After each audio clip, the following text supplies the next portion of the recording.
மதுரை திருப்பரங்குன்றம் மலைமேல் இருக்கும் தர்காவில் அசைவம் சமைப்பதற்கு இந்து முன்னணியினர் எதிர்ப்பு தெரிவித்தது ஏன்? இன்று நடைபெறவிருந்த ஆர்ப்பாட்டத்தின் பின்னணி என்ன? கோயில் மற்றும் தர்காவை மையமாக வைத்து அரசியல்வாதிகள் நடத்தும் நாடகம் அம்பலமாகுமா? அதை தெளிவாக விவரிக்கிறது கிரைம் டைம் செய்தி தொகுப்பு. மதுரை திருப்பரங்குன்றம் மலையில் ஸ்ரீ சுப்பிரமணிய சுவாமி திருக்கோவில், காசி விஸ்வநாதர் கோவில் மற்றும் சிக்கந்தர் தர்கா என்று 2 இந்து கோவில்களும் ஒரு தர்காவும் உள்ளன. முருகப்பெருமானின் அறுபடை வீடுகளில் முதல் படை வீடாக மதுரை திருப்பரங்குன்றம் இருப்பது குறிப்பிடத்தக்கது. திருப்பரங்குன்றம் மலையின் அடிவாரத்தில் முருகன் கோவிலும், மலைக்கு மேலே காசி விஸ்வநாதர் கோவில் மற்றும் சிக்கந்தர் தர்கா உள்ளன. சிவன் கோவிலுக்கு செல்லவும் தர்காவுக்கு செல்லவும் தனித்தனி வழிகள் இருந்தும் இந்து மற்றும் இஸ்லாமிய மக்கள் எந்த வேறுபாடுமின்றி பொதுவாகவே அனைத்து வழிகளையும் பயன்படுத்தி வந்தனர். கோவிலுக்கு செல்லக்கூடிய பலர் தர்காவுக்கு சென்று வருவதையும், தர்காவுக்கு செல்லக்கூடிய சிலர் கோவிலுக்கு வந்து வழிபடுவதையும் வழக்கமாகவே வைத்திருந்தனர். அந்த பகுதியை சேர்ந்த மக்களிடம் இத்தனை ஆண்டுகள் எந்த வேறுபாடுகளும் பிரச்சனைகளும் ஏற்பட்டதில்லை. இந்நிலையில் தர்காவில் வழக்கமாக நடைபெறக்கூடிய கந்தூரி விழாவில் ஆடு, கோழிகள் பலியிட தடை விதிக்க வேண்டும் என்று இந்து அமைப்புகள் திடீர் என்று எதிர்ப்பு தெரிவித்தன. அதற்கு பிறகு திருப்பரங்குன்றம் மலைக்கு வருகை தந்த நவாஸ்கனி எம்பி மலைப்பாதையில் அமர்ந்து அசைவம் சாப்பிட்டதாக கூறப்பட்டது. இதற்கு பலர் கண்டனம் தெரிவிக்க இந்த விவகாரம் பெரும் சர்ச்சையாக உருவெடுத்தது. திருப்பரங்குன்றம் மலைப்பகுதியில் காவல்துறை கட்டுப்பாட்டை அதிகரித்த சூழ்நிலையில் கடந்த 25ஆம் தேதி அன்று காசி விஸ்வநாதர் கோவிலுக்கு செல்லவிருந்த மதுரை ஆதீனத்திற்கு அனுமதி மறுக்கப்பட்டது. அதைத் தொடர்ந்து போராட்டத்தை தீவிரப்படுத்த போவதாக இந்து அமைப்புகள் அறிவித்தன. அதன்படி இன்று 4ஆம் தேதி இந்து அமைப்புகளும் மதுரை ஆதீனமும் திருப்பரங்குன்றம் மலைக்கு செல்லவும் அந்த பகுதியில் ஆர்ப்பாட்டம் நடத்தவும் திட்டமிட்டனர்.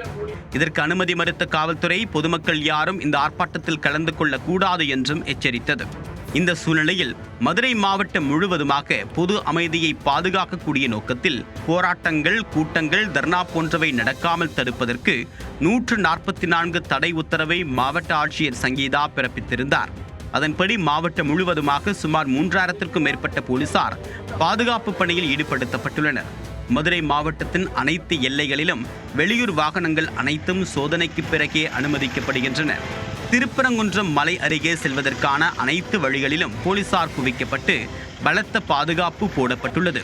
திருப்பரங்குன்றம் மலையை சுற்றிலும் தடுப்பு வேலிகள் அமைக்கப்பட்டு பலத்த சோதனைக்கு பிறகே அனைவரும் அனுமதிக்கப்படுகின்றனர். அறவழி போராட்ட அறிவிப்பால் இந்து அமைப்புகளை சேர்ந்த நிர்வாகிகள் நேற்று இரவு முதல் கைது செய்யப்பட்டு தனியார் திருமண மண்டபங்களில் தங்க வைக்கப்பட்டு வருகின்றனர். அதன் தொடர்ச்சியாக இந்து முன்னணி மாவட்ட தலைவர் சோலைக்கண்ணன், விஸ்வ இந்து பரிஷத் பொறுப்பாளர் AM பாண்டியன் மற்றும் தனியார் விடுதிகளில் தங்கியிருந்த வெளி மாவட்டங்களை சேர்ந்த நபர்கள் என்று சுமார் 50 பேரை போலீசார் கைது செய்துள்ளனர். திட்டமிட்டபடி போராட்டம் நடைபெறும் என்று இந்து அமைப்பினர் தெரிவித்ததால் திருப்பரங்குன்றத்தில் பரபரப்பான சூழல் நிலவி வருகிறது. பாதுகாப்பு கருதி திருப்பரங்குன்றம் பெரிய ராதை வீதியில் உள்ள கடைகள் அனைத்தையும் மூடுவதற்கு காவல்துறை உத்தரவிட்டதை தொடர்ந்து 200க்கும் மேற்பட்ட கடைகள் மூடப்பட்டுள்ளன. இன்று ஒரு நாள் மலைக்கு செல்ல பக்தர்களுக்கு அனுமதி கிடையாது என்று போலீசார் தெரிவித்துள்ளனர். அரசியல்வாதிகளும் வெளியூர் நபர்களும் சேர்ந்துதான் மதுரை திருப்பரங்குன்றத்தில் பிரச்சனை செய்வதாகவும் இங்குள்ள இந்து மற்றும் இஸ்லாமிய மக்கள் ஒற்றுமையாகவே இருப்பதாகவும் தெரிவித்துள்ளனர். அவங்க பாரம்பரியமா இங்கேருந்து ஆடு வெட்டியே போய் உணவு கொடு, அவங்க மட்டும் சாப்பிட்றதில்ல, சுற்றி வட்டாரத்தில் எல்லா பேருமே உணவு சாப்பிட்றாங்க. அது தர்காங்கிறது பொதுவானது. பள்ளிவாயில் செல்லுங்கிறது அவங்க இறைவன் வழிபாடு, அது தனி.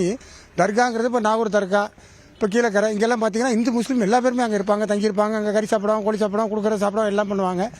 இப்போ இங்கே புதுசாக நடைமுறை பண்ணிகிட்டு இருக்காங்க. அந்த காலத்து ராஜாக்கள் காலத்துலேருந்தே இப்போ இந்த மலைங்கிறது யாருக்கும் சொந்தங்கிறதுங்கிற மாதிரி ஆகிப்போச்சு. சிக்கந்தர் பாபாக்கா, முருகனுக்கா, இல்லை காசி விஸ்வநாதர் இருக்கா, மலை மனிதர் எல்லாத்துக்குமே சொந்தமானது. ஊரில் பாரம்பரியமாக நடக்கக்கூடிய விஷயங்களை மறைக்கிறாங்க. இந்த ஊரினுடைய ஒற்றுமையை கெடுக்க பார்க்குறாங்க. அதனால சரியான நடவடிக்கை எடுக்க சொல்லுங்க. உள்ளூர்காரங்க எப்பவுமே மாமன் மாசம் போட தான் பழகிட்டு இருக்கு. அது வரைக்கும் இப்போ வெளியூர்ல அரசியல் பண்றதுக்கு 2 கட்சி அவங்களே இந்த மாதிரி நடந்திருக்கே தவிர மற்ற உள்ளூர்காரங்க எப்பவும் மாமன் மாசம் தான் இருக்கு. இவங்க தான் இந்த புதுசாக அந்த ஆடு வெட்டணும் மாடு வெட்டணும் சொல்லி பிரச்சனை கழிப்பி விட்டு அவங்க இது உண்டாபடுத்துறாங்க. அதனால அரசியல் தான் வேற ஒன்றும் கிடையாது. தர்காவில் இத்தனை ஆண்டுகள் வழக்கமாக நடைபெற்ற சம்பிரதாயங்களுக்கு திடீர் என்று எதிர்ப்பு கிளம்புவது ஏன்? தேர்தல் நெருங்குவதால் திருப்பரங்குன்றத்தையும் தேர்தல் களமாக்க அரசியல்வாதிகள் பயன்படுத்துகிறார்களோ என்ற சந்தேகம் இப்போது எழுந்துள்ளது.